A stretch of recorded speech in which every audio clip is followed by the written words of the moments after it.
ETF index mutual funds నేర్చుకుని stock మార్కెట్లో రాణించాలనుకుంటున్నారా? వెంటనే ఈ నెంబర్కి కాల్ చేయండి.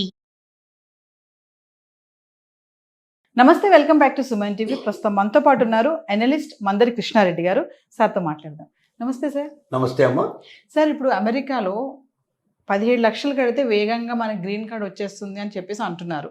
అసలు అంటే మరి గ్రీన్ కార్డ్ రావడానికి ప్రాసెస్ ఏంటి? మరి ఇప్పుడు ట్రంప్ ఉన్నటువంటి ఈ టైంలో ప్లస్ ఇంకోటి టారిఫ్ది ఒకటి హవా నడుస్తుంది. ఇప్పుడే 25% పెంచాడు, మళ్ళీ ఇమీడియట్లీ మళ్ళీ ఇంకో 25%, మొత్తం 50% టారిఫ్ నడుస్తుంది. మరి ఈ టైంలో వీసాలో కూడా ఈ మార్పులు రావడము, అసలు 17 లక్షలు కడితే వేగంగా గ్రీన్ కార్డ్ రావడం అంటే ఏంటి? అసలు ఆ ప్రాసెసింగ్ ప్రీమియం ఫీజు అనేది, ఇవన్నీ ఒకసారి డీటెయిల్స్.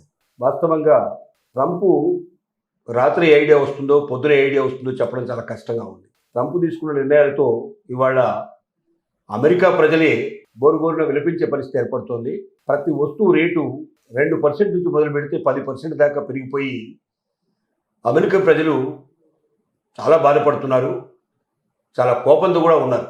అలాంటిదే ఒక పని అంటే అతను తీసుకున్న ఒక నిర్ణయం ఏంటంటే ఉందో వీసా ప్రీమియం ప్రాసెసింగ్ ఫీజు అనేటువంటిది తీసుకున్న నిర్ణయం. ఈ నిర్ణయం వల్ల ఏం జరుగుతుందంటే లక్షలాది అప్లికేషన్స్లో తేదీ వరకు రావాలంటే ఒకరి తర్వాత ఒకరు రావాలంటే ఆ సీరియల్ ఆర్డర్లో కొన్ని నెలల టైం తీసుకుంటున్నాయి, కొన్ని సంవత్సరాల టైం కూడా తీసుకుంటున్నాయి.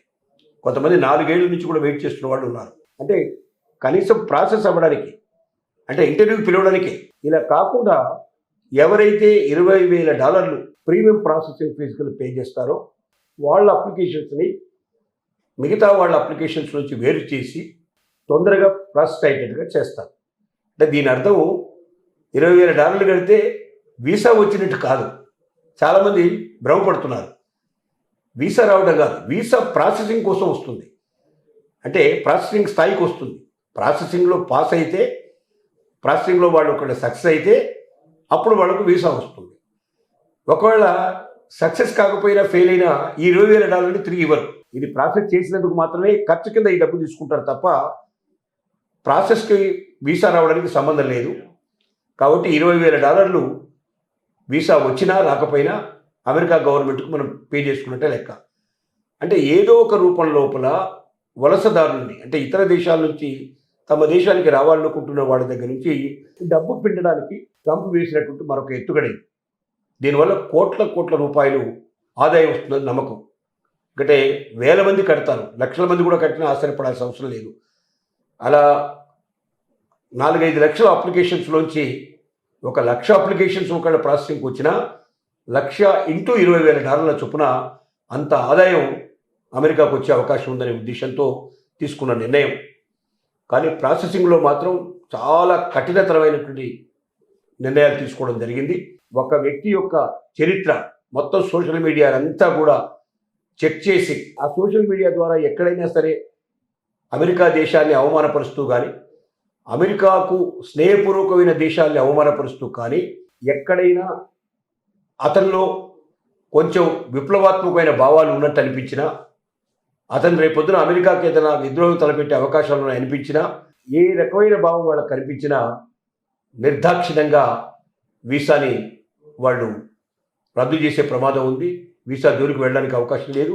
మళ్ళీ కొంత గ్యాప్ ఇచ్చిన తర్వాత కానీ వీసాకు మళ్ళీ అప్లై చేసుకునేందుకు అవకాశం ఉంటుంది.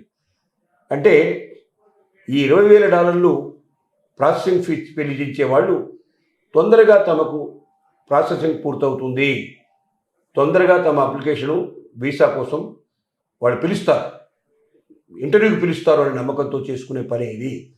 ఇంటర్వ్యూలో సెలక్షన్ అనేది ఈ డబ్బుకు ఏ రకమైన సంబంధం లేదు. ఇది పొరపడబడాల్సిన, ఎవరైనా $20,000 కడితే నాకు వీసా వచ్చేస్తుందన్న ఆశతో డబ్బు కడితే ఆ డబ్బు మాత్రం తిరిగి ₹1 రాదు. వీసా రాకపోయినా ఆ డబ్బు ఇవ్వరు. కాబట్టి దాన్ని దృష్టిలో పెట్టుకొని పే చేయగలిగే కెపాసిటీ ఉన్న వాళ్ళు ఎవరైనా ఉంటే పే చేసుకుంటే మంచిది తప్ప దీనివల్ల మాత్రం అదనంగా వీసాకు మాత్రం రాదనే విషయం గ్రహించాలి ప్రతి ఒక్కరు. ఏది ఏమైనా ట్రంప్ చేసే మార్పుల్లో ఇదొక మార్పు. కొత్త మార్పులకు శ్రీకారం చుడుతున్నాడు. వలసదారులతో ఆటాడుకునే ప్రయత్నం చేస్తున్నాడు. దీనివల్ల లక్షలాది మంది, కోట్లాది మంది చాలా బాధపడుతున్నారు.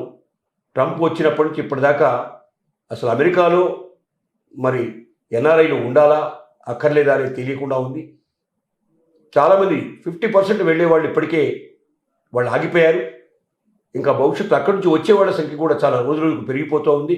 మరి ఈ పరిస్థితుల్లో అమెరికాకు వెళ్ళి ఎవరైతే వెళ్ళదలుచుకున్నారో అమెరికాకి, వాళ్ళందరూ కూడా స్వతంత్రంగా తమ చదువుకోగలిగే పరిస్థితులు ఉన్నవాడు మాత్రమే వెళ్ళాలి.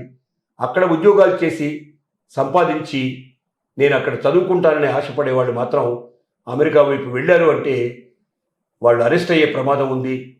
ఎందుకంటే యూనివర్సిటీ జాబ్స్ తప్ప బయట జాబ్ చేయడానికి వీలు లేదు. యూనివర్సిటీలో కొద్దిమందికే జాబ్ దొరుకుతాయి తప్ప మిగతా వాళ్ళకి దొరకవు. బయట జాబ్ చేసిన మరుక్షణమే అతన్ని ప్యాక్ చేసి వెనక్కు పంపించే అవకాశం, అతని మీద పెనాల్టీలు వేసే అవకాశం, అతని శిక్షలు వేసే అవకాశం కూడా ఉంది.